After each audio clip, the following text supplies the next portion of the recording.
Jemaat yang terkasih, selamat pagi dan salam.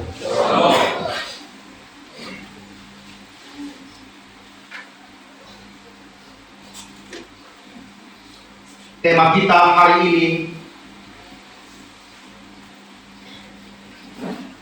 menjalankan kebenaran dalam kehidupan.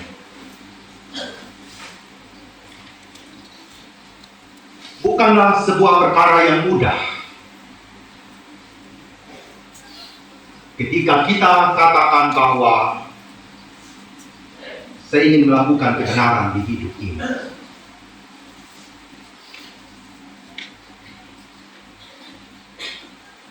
Dan kapankah kebenaran itu?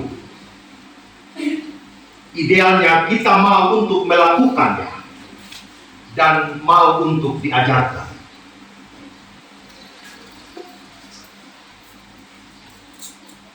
Dalam seluruh perkembangan kehidupan,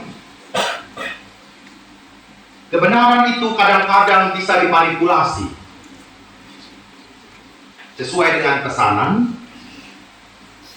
sesuai dengan keinginan dan kehendak, serta kepentingan-kepentingan tertentu, terutama dalam relasi kuasa. Tidak perlu jauh-jauh kita mulai dari rumah kita. Kalau anak kita menangis sekarang ini, paling cepat sudah kasih HP sama dia. Beda dia untuk mama toh. Tapi kita tidak cari tahu apa penyebab dari dia menangis. Di sini saja sudah ada manipulasi. Daripada kau repot, cari jalan singkat. Oh dia.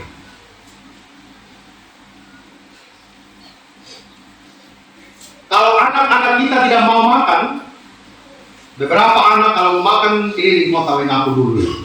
Bawa di dermaga lah, di pantai Manupara sana, di jembatan mungkin baru dia mau makan. Atau dia tidak mau makan sama sekali di rumah, karena menunya mungkin ada sayur, ada ikan, dan dia tidak mau makan. Dan dia lebih suka makan mie, cemilan, dan semua minum-minuman itu. Dan supaya singkat, orang tua katakan, sudah buat dia, biar dia makan. Yang penting ada alas perut. Di sini saja orang tua sudah melakukan kebohongan, menipu nutrisi yang seharusnya dimakan oleh anak, tetapi karena kita pemalas, pemandang, dan kurang telaten, ambil jalan singkat. Makan mie, ya. Minum itu minuman yang berwarna-warni daripada minum air putih, daripada dia repot, ya. Apa kalau ada tamu bikin malu-malu dan segala macam. Akhirnya apa? Jalan singkat. Bapak Ibu bisa bayangkan manipulasi itu sudah dimulai sejak balita. Orang bilang no wonder lah kalau dia sampai besar juga tukang manipulasi, tukang bohong-bohong. Karena apa? Sudah setan sudah tanam sejak zaman kecil bahwa kebohongan itu sepertinya biasa-biasa saja. Karena apa? Yang memegang relasi kuasa dalam rumah tangga itu adalah orang tua.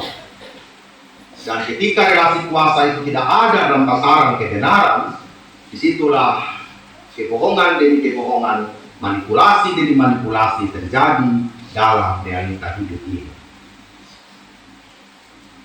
Dalam kehidupan keseharian juga kita berjumpa.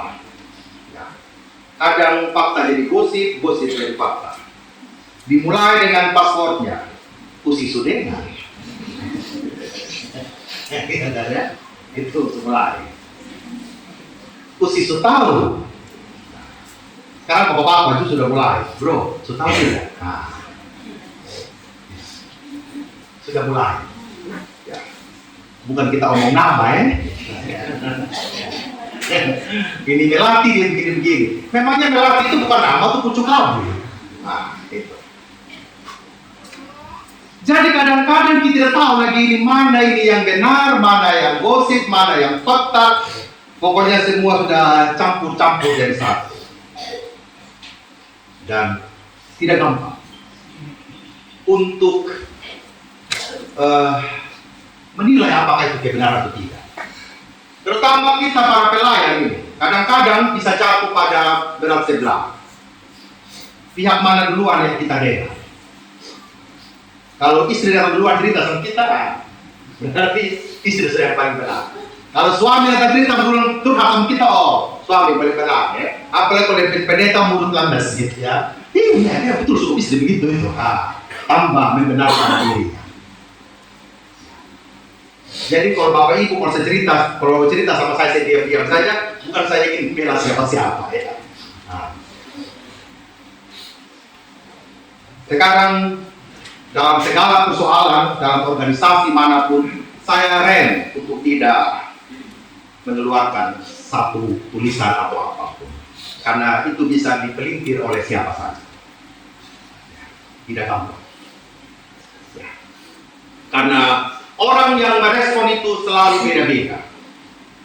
Kalau meresponlah di atas kebenaran, bukan di atas kepentingan. Kebangkitan Kristus dalam seluruh penampakan yang sudah diberikan kepada para murid, baik sendiri, bersama, berdua, bersama dengan beberapa orang di pantai dan segala macam, ternyata tidak menyelesaikan persoalan tentang kebenaran bahwa Kristus itu sudah dibangkitkan.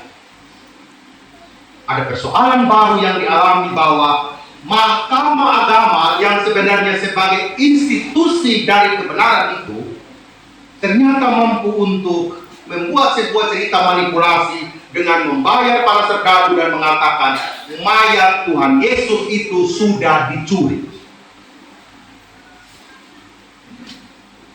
Jadi dua hal ini sedang berkembang pada saat itu.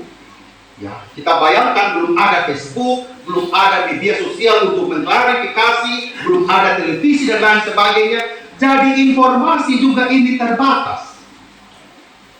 Di komunitas mana dia berada, rasanya di situ saja yang berkembang. Sedangkan di tempat yang lain masih terdapat hal-hal yang belum didengar secara pasti. Tuhan Yesus menampakkan diri, Tuhan Yesus sudah bangkit, tetapi di pihak lain juga mengatakan bahwa Tuhan Yesus sudah dicuri oleh para murid. Dibayar, dipesan, dilakukan. Bahkan mereka memberikan jaminan kalau berbicara kepada wali negeri, institusi pemerintah, beres. Biar kita bicara. Gampang saja. Yang penting kasih uang, kamu omong, kebohongan, itu sudah selesai. Cukup sudah. Urusan di atas kita yang atur. Ya. Realita itu seperti itu. Tapi apa yang terjadi dengan kebenaran dari Kristus? Ya. Ternyata kita ada dalam sebuah transisi yang tidak gampang. Ya. Mempercayai seluruh pelayanan dan kebangkitan Kristus atau mempercayai berita baru bahwa Kristus sudah dicuri. Dalam masa transisi yang tidak mudah ini, para murid harus berdiri. Kepada siapa mereka harus percaya. Orang-orang yang mengikuti Yesus juga harus menentukan sikap. Kepada siapa mereka harus meletakkan kepercayaan mereka. Kepada mahkamah agama atau kepada berita keselamatan dalam Yesus Kristus. Dua hal ini tarik-menarik sampai kita hari ini. Pertanyaannya adalah, di mana letak saya dan Bapak Ibu sekalian? Di manakah letak kita, orang-orang muda? Hari ini saya lihat orang-orang muda banyak, ya, temannya Kamami. Di mana kita mau berdiri sebagai orang-orang muda? Melakukan kebenaran atau mengabaikan itu? Nasihat firman Tuhan jelas hari ini dalam nas ini. Kalau ya, katakan ya. Kalau tidak, katakan tidak. Selebihnya itu dari si jahat. Dan itu tidak mudah. Sehingga yang pertama ingin dikatakan bahwa kebenaran itu tidak bisa dibungkam oleh apapun juga. Sekali lagi, kebenaran itu tidak bisa dibungkam oleh apapun juga. Sekuat apapun kebenaran itu ingin dimanipulasi, rasa-rasanya tidak ada ruang. untuk dia menghancurkan kehidupan dan berita baik itu. Saya yakin dan percaya kehidupan kita hari ini sedang tidak baik-baik saja. Ketika kita bekerja di lembaga, institusi manapun, rasa-rasanya kita selalu dibawa untuk kita ya bohong-bohong sedikit. Gimana saja. Sekarang tantangannya adalah Bapak Ibu mau berdiri di atas kebenaran atau tidak. Banyak orang yang ingin membungkam seluruh keberadaan kita. Ya. Banyak pendapat juga yang ingin mengatakan dalam kehidupan bergereja kita ini kadang-kadang orang bilang, ya percuma saja pergi gereja. Apa juga yang kau dapat? Kedengarannya memang ya kayak benar itu pendapat. Iya juga. Kita di gereja juga apa yang kita dapat. Dan kalau itu kita yakini sebagai kita punya kebenaran, sebenarnya kita sedang tidak berpikir bagaimana kita harus hidup. Kita tidak punya prinsip dan kita tidak menguji prinsip itu benar atau salah. Kadang-kadang hidup juga di Manupara, beberapa saya tinggal di sini yang hampir 10 tahun sudah mama. Kita punya jualan, kita punya makanan, tidak ada yang beli papen. Karena apa? Semua di sini dohela, kita begitu. Mana beli kita makanan? Itu hidup loh Pak Mama di sini. Tapi apakah itu benar? Begitu kan perlu diuji. Perlu diuji.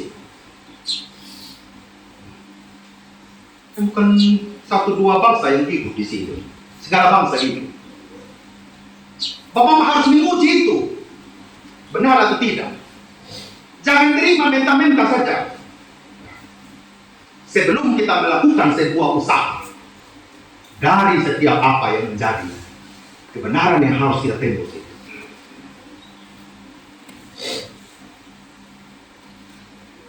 Sehingga membawa kita pada hal yang kedua, bahwa kebenaran itu menembus segala sesuatu. Kebenaran itu akan menembus hati yang keras sekalipun.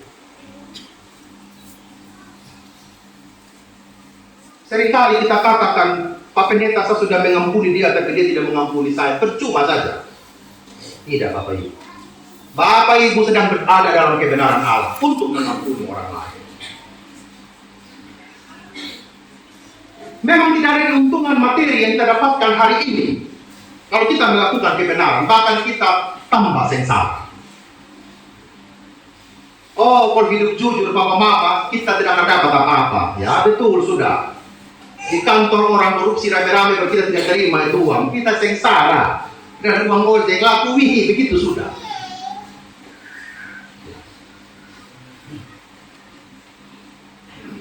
Rasa-rasanya keselamatan itu jauh lebih besar dari apapun juga. Amin Bapak Mama ya.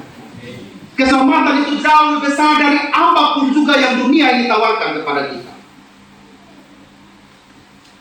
Tidak munafik, kita semua butuh materi dan butuh uang dalam hidup ini. Ya, kita bisa menangkap itu. Tetapi apakah dengan melakukan kebenaran memang kita harus mati? Ya mati sudah. Tuhan Yesus juga mati demi kebenaran. Tapi tidak mudah juga Bapak Mama. Hari ini saya omong itu, tidak saya sampai tahu beres, Pak Pendeta bisa melakukan itu. Tidak juga Bapak Mama. Menangis juga. Ya, menangis. Karena apa?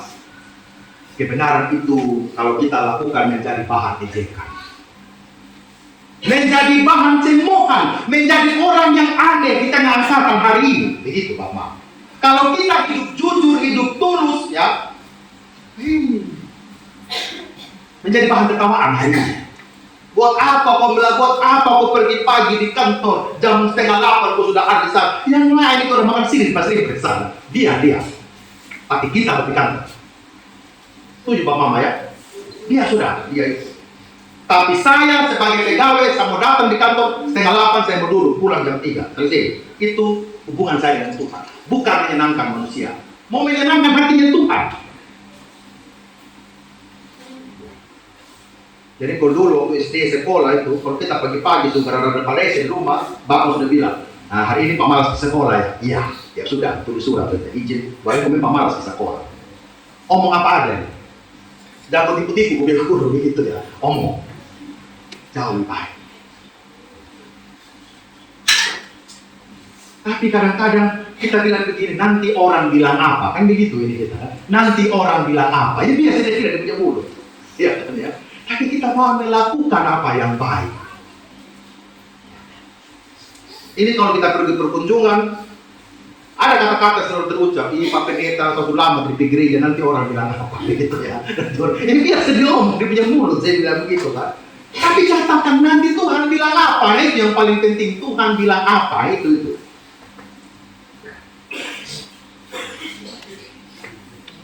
Hari ini Kak Mami, ya sebagai orang muda mau berdiri meyakini bahwa firman Tuhan itu adalah keselamatan dalam Yesus Kristus. Saya harap bagi orang-orang muda lainnya itu memahami itu bahwa itu adalah panggilan Tuhan bagi hidup. Bukan sekadar formalitas, rutinitas yang kita jalankan setiap hari, tapi panggilan iman yang Tuhan letakkan di dalam hatimu. Bahwa prinsip-prinsip kebenaran itu tidak dapat ditembus oleh godaan-godaan yang ada di dalam dunia ini. Oleh karena itu, saya meminta kepada Kak Mami dan teman-teman muda semua, ya, terutama kalau pilih jodoh ya. Kalau sudah tahu beda agama itu jangan memaksakan diri. Gitu. Jangan paksa lagi, sudah tahu beda, tapi hei Pak Pendeta kita berjuang, Pak Pendeta gitu kan. Nah itu bukan tidak mau berjuang, bisa juga berjuang begitu ya. Tapi kalau sudah tahu berbeda, ya, banyak tuh di TikTok segala macam. Kalau burung dengan ikan jatuh cinta, terus ketemunya di mana? Di belanga, kena goreng gitu ya. Tidak bisa gitu kan ya. Jadi jangan kau memaksa bahwa hai Pak Pendeta dia segala-galanya buat hidupku. Gitu, ya. Kalau saya tidak bisa hidup tanpa dia sampai TV, Pak Pendeta gitu ya, semaput gitu ya. Jangan begitu ya. Ini ada ibu guru, ibu soan di sini ya. Sama jadi Mam Soan ini gitu ya. Dulu Mam Soan kita dia bilang begini, kalian anak remaja, jangan pacaran gitu kan. Dan Mama bisa bilang begini, ini kita pacaran sesama orang Kristen, tidak boleh sama mama Soan begitu ya. Sekolah dulu dia bilang begitu ya. Jadi kita dulu kalau jatuh cinta zaman SMP jadi SMA simpan dalam hati. Atau sembunyi di balik Mama Noni. Dia Soan gitu ya. Jadi kalau Mama Soan ketemu kita sembunyi di pohon bambu. Kita dulu pacaran di jembatan gantung kan gitu kan. Kan Mama Noni tidak tahu kan rumah Bung Sabu bukan Roto. Kita pacaran di jembatan gantung Wangga sana ya. Kalau ada yang sama kita sangkatan gitu ya. Om Am senyum-senyum ya dulu terus semea dulu gitu ya. Jadi Bapak Ibu ya, teman-teman muda kalau sudah beda agama stop sudah ya. Jangan kau memaksakan diri. Ya. Saya lagi dengar lagunya Yuri itu ya. Apa sih lagu judulnya Tanda atau apa itu ya? Apa? Ya Tanda ya. Saya lagi dengar lagunya Yuri itu ya. Kalau memang cintanya dia cintanya saya dekatkan. Ya, nah, ya itulah kata-katanya ya. Bawa sama Tuhan. Bawa sama Tuhan apa dia jodoh saya atau tidak, begitu ya. Dan pastikanlah bahwa kita mau mendengarkan suaranya Tuhan, bukan suaranya kita. Oleh karena itu Bapak Ibu menyambut turunnya hari kenaikan dan Pentakosta, kita semua tetap ada dalam seluruh tantangan yang tidak mudah. Apakah terus menghidupi bahwa Kristus hidup, atau kita mempercayai hal-hal lain di luar itu? Tantangan kita hari ini. Selamat bergumul dan Tuhan memberkati. Amin untuk firman Tuhan.